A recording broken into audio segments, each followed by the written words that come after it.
The day I received the job offer, something else changed. It wasn't just a professional milestone. It was the day Cindy, my cousin's wife, dropped a bombshell. She stood there, her words cutting through the air with a sharp finality. "I'm pregnant," she announced, and as the shock set in, a deafening silence fell. Then, the room erupted in a chorus of laughter and excited chatter. Jason, my cousin, who was usually so absorbed in his work, rushed home just for this moment, his joy palpable as he stared at Cindy's belly, a mixture of pride and disbelief. "Really, Cindy? Why didn't you tell me?" Jason asked, his voice thick with emotion. Cindy smiled shyly, a subtle grin forming at the corners of her lips. "I wanted to surprise you." Everyone was beaming. My uncle Mark and Aunt Linda were elated. It had been 3 years since Jason and Cindy got married without any children, so this news felt like a long-awaited blessing. I found myself genuinely happy for her. I thought about the future, about my niece or nephew, and I promised myself that I would spoil them with a gift they'd never forget. But just as the laughter and excitement reached its peak, Cindy put her chopsticks down and, with an icy calm, dropped another bombshell. "There's one more thing I want to mention," she said, her voice cutting through the euphoria like a knife. Aunt Linda, still glowing with joy, looked at her, eager to hear more. "What is it?" she asked, almost breathless with anticipation. Cindy's smile vanished, replaced by a cool expression. "I think Sierra should move out."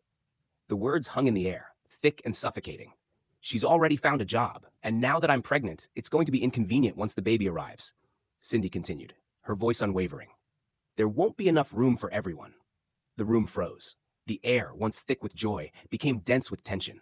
Uncle Mark and Aunt Linda exchanged uncomfortable glances, their faces shifting from warmth to awkwardness. I was taken aback, my mind racing. Cindy, who had always been the quiet one, the one who seemed so sweet, was now speaking to me with a coldness I'd never expected. I had always assumed we got along, but now I stood before her, feeling like an outsider in my own home. I tried to keep my voice steady. "There shouldn't be any inconvenience. I can help with the baby once it comes. We can even clear up the attic floor to make room for your family. There's more than enough space." But Cindy didn't even flinch. She shot me a look, one I couldn't quite interpret. It was filled with something, but I couldn't quite place it. Aunt Linda, sensing the rising tension, quickly spoke up, trying to reassure Cindy. "Don't worry, dear. We'll make sure neither you nor the baby will feel uncomfortable." But Cindy wasn't done. Her tone grew colder, sharper. "When I have the baby, I won't be able to move around or dress properly. It wouldn't be right to have someone else in the house at that time." Her eyes softened, just slightly, as she turned back to me. "Sierra, I'm not trying to force you out, but you've been living here for so many years. Isn't it time you moved on?" My heart sank as the words hit me. I knew what was coming. The memory of my parents, of their accident, of the years of turmoil and grief flooded back. 7 years ago, they were in a car crash. Both of them fell into comas. I had been facing my college entrance exams, juggling between school and hospitals, wondering how I could care for them. It was then that Uncle Mark stepped in. He told me, "You don't need a nurse. Aunt Linda and I can take care of them. They're family." I had been reluctant, of course, but Uncle Mark's kindness overwhelmed me. He offered without hesitation, his eyes filled with emotion. "It's no trouble. They're my sister and brother-in-law. No one will take better care of them than family." I agreed. I gave them more money than anyone else would have, paying Uncle Mark and Aunt Linda triple the rate for caring for my parents. They did a fantastic job, always keeping everything clean, never leaving my parents in a state of neglect. They cared for them for over a year before both passed away. Now, here I stood, in the very house I had bought after all that heartache, hearing Cindy, who hardly knew the full story, treat me like I was an outsider. It was too much to bear. I held my breath, feeling the anger rise in my chest. Cindy continued, her words dripping with venom. "You've been here far too long, Sierra. It's time you learned how to live on your own. The truth is, this house isn't yours, and since I'm the one having a baby, we should be the priority." I felt my patience snap in half. Jason, standing by her side, tried to soften the blow, but his words only made it worse. "You know this isn't personal, Sierra, but Cindy's pregnant. Things are changing." I stared at them, my eyes narrowing. My voice, calm but steady, cut through the tension. "I'm sorry, but you're both mistaken about a few things." The room fell completely silent. All eyes were on me now. Uncle Mark, still fuming, watching me like he didn't know what I would say next. Aunt Linda, unsure, sat still with her hands folded, waiting. I took a breath, my heart pounding in my chest. "This house, it's mine," I said, the words hanging in the air, thick and heavy. Cindy's face twisted in disbelief. Her eyebrow arched, a sneer forming on her lips. "What?" she spat, her voice dripping with disdain. No, that can't be true. But it was. Yes, Cindy, I said, my voice unwavering. This house is mine.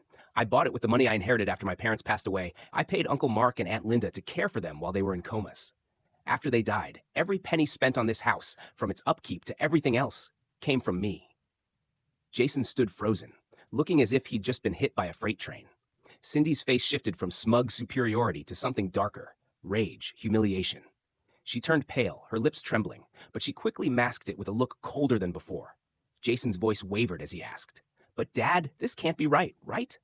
Uncle Mark hesitated, his eyes filled with frustration. He looked at Jason, then nodded slowly, confirming what I had just said. Cindy's face was frozen in shock, her eyes wide. Cindy, stunned into silence, stood there for a long moment, her fury palpable, her chest heaving as she tried to regain control.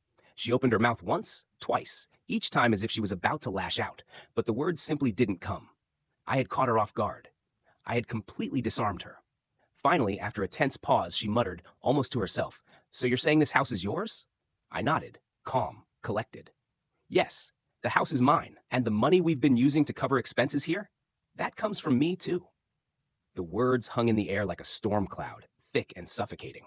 Silence descended upon the room again, this time even more uncomfortable than before. Cindy's glare burned with resentment and contempt, her eyes narrowing with disbelief.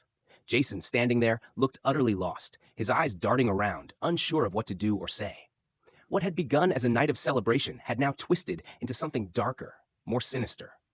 The air in the room felt heavy, thick with tension.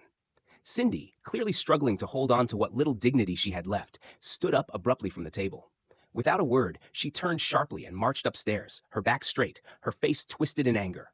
Jason followed behind, still dazed, looking like he had no idea what had just happened. I knew that this wasn't over. Not by a long shot. The next morning, I woke early, my body still aching with exhaustion from the previous night's argument. I was determined, though, to push through it, focus on work, move forward. I dressed quickly, grabbed a cup of coffee, and left without saying a word to anyone. The silence from last night still hung in the air like an oppressive weight, and I figured it would be best to let things cool down before I engaged in any more conversations. But even as I spent the day at the office, something gnawed at the back of my mind. I knew Cindy. She wasn't the type to let things slide. The thought of how things had unfolded the night before was like a storm waiting to break. Sure enough, when I finally returned home that afternoon, tired from a long day, I noticed something strange. The house, usually alive with noise, was eerily silent. It felt wrong. There should have been movement, especially with Cindy being pregnant, but there was nothing. No sound. I tried the front door. It wouldn't open. My heart skipped a beat. I tried again. Still nothing. My chest tightened with unease as I walked around to the back of the house. The door there, too, was locked. That was when the sinking feeling hit me. Something was very wrong. I looked up just in time to see Cindy appear in the upstairs window, her face twisted in a fury unlike anything I had seen before. "You're not taking this house from me," she screamed, her voice shrill with rage. Then, as quickly as she had appeared, she disappeared back inside. My heart sank. I knew exactly what had happened. She had changed the locks while I was gone. With a bitter smile creeping across my lips, I looked up at the house. The adrenaline began to course through my veins. Cindy had decided to fight for what she believed was hers, even though her claim was a lie. She wasn't going to accept that this house was mine. But she had no idea who she was dealing with. I reached into my pocket and pulled out my phone. Quickly, I dialed my lawyer. "Hi, it's Sierra. I need you to get the paperwork ready. Looks like we're going to have to settle this the hard way." The silence on the other end of the line was deafening. My lawyer hadn't responded to my previous message, and my patience was wearing thin. This situation was spiraling, and I couldn't wait any longer. Cindy was trying to force me out of my own home, and I wasn't about to let that happen. Taking a deep breath, I decided to escalate things. I dialed the police. Calmly, I explained the situation, how Cindy had changed the locks without my permission, and refused to let me into my own house. "Do you have proof of ownership, ma'am?" The officer on the other end asked. "Yes, I have all the documents. The house is in my name," I replied, already pulling up the deed from my email, ready to show them when they arrived. About 30 minutes later, I saw a police car pull up. 2 officers, both middle-aged, stepped out and walked toward me. "Good afternoon, ma'am. We received your call. Can you explain what's going on here?" one of them asked. I laid out everything, from the argument the night before to Cindy's actions. They listened, nodding along. One officer asked for the proof of ownership. I handed over the documents, and he made a few quick notes. He turned to his partner.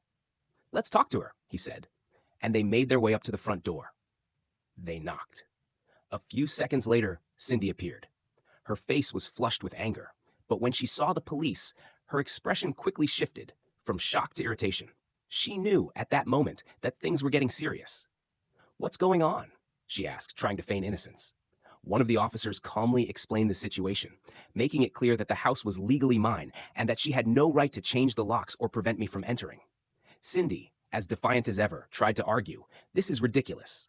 I'm pregnant. I have a baby on the way, and she's trying to throw me out. I'm not leaving. This house will be ours soon anyway."